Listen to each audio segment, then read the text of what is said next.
The Mutava Musyimi-led Presidential Task Force on the review of the legal and regulatory framework governing religious organizations is formally calling on Kenyans to give their views during a public participation exercise set to begin next week on Tuesday. In a detailed schedule, the task force will conduct county-based citizen engagement meetings as well as receive hand-delivered or online submissions.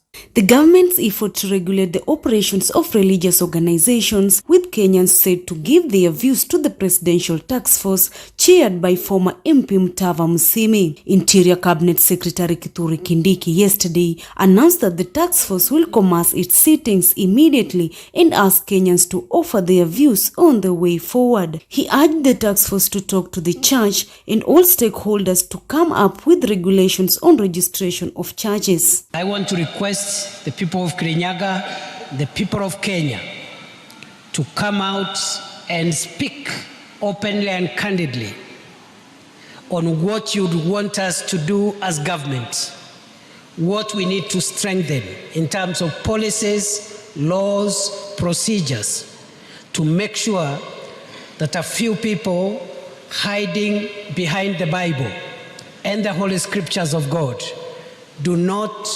misuse the constitutional right to the freedom of worship. Kindiki was speaking when he attended a church service at Kenya Assemblies of God in Sagana, Kirinyaga County, said that the government will do whatever it can to ensure that never again will the kind of tragedy that occurred at Shakahola ever happen again. And I want to stand before you, brothers and sisters, fellow Kenyans, and the entire world.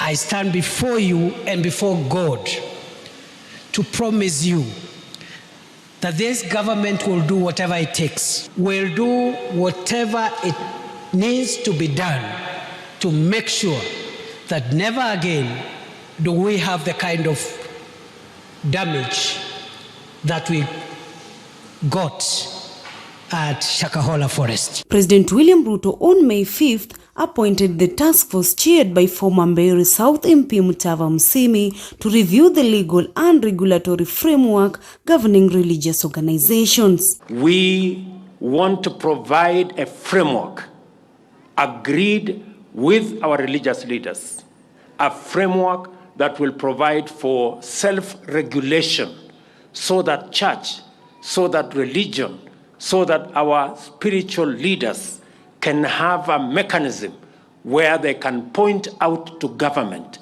those who want to abuse religion for other purposes. Explaining the decision to form the task force, Ruto lamented that they indicated that the Shakahola dates had opened a lead on the need to regulate religious institutions. In a Gazette notice, Ruto appointed Musyimi to lead the task force, whose mandate will run for 6 months. The mandate of the task force includes identifying gaps in proposed legal and governance changes to prevent religious extremism. The task force will also propose standards to be used to issue certificates to various religious organizations in the country. Kindiki warned that the government will not back down on its resolve to weed out all rogue preachers who are using the Holy Scriptures to mislead, ridiculous, and indoctrinate their followers. Kwa sababu muuaji hana dini, muuaji hana kabila, muhalifu ni muhalifu.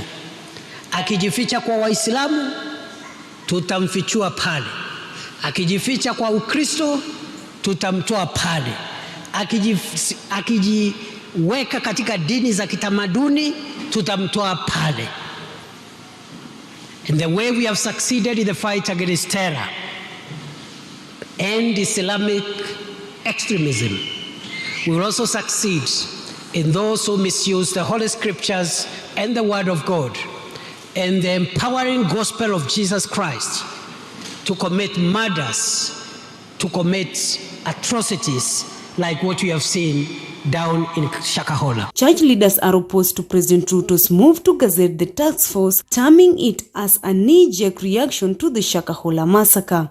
The Anglican Church of Kenya, led by Archbishop Jackson Ole Sapit, said it will support any regulation aimed at stemming the proliferation of cultic practices in the church, but insisted that such a law must promote religious freedoms for all citizens. Meanwhile, the third phase of the exhumation of bodies at Shakahola Forest kicks off today, targeting 22 new mass graves that could contain several bodies. The exhumation process was on a 14-day break to allow pathologists to conduct a post-mortem assessment on the 129 bodies that had been exhumed earlier. The Interior Ministry maintained that the search and rescue efforts in the expansive Shakahola Forest will continue uninterrupted, with the multi-agency security team on the ground supported by aerial surveillance. For Maisha Prime, Maisha Television, my name is Mary Magdalene Nekesa.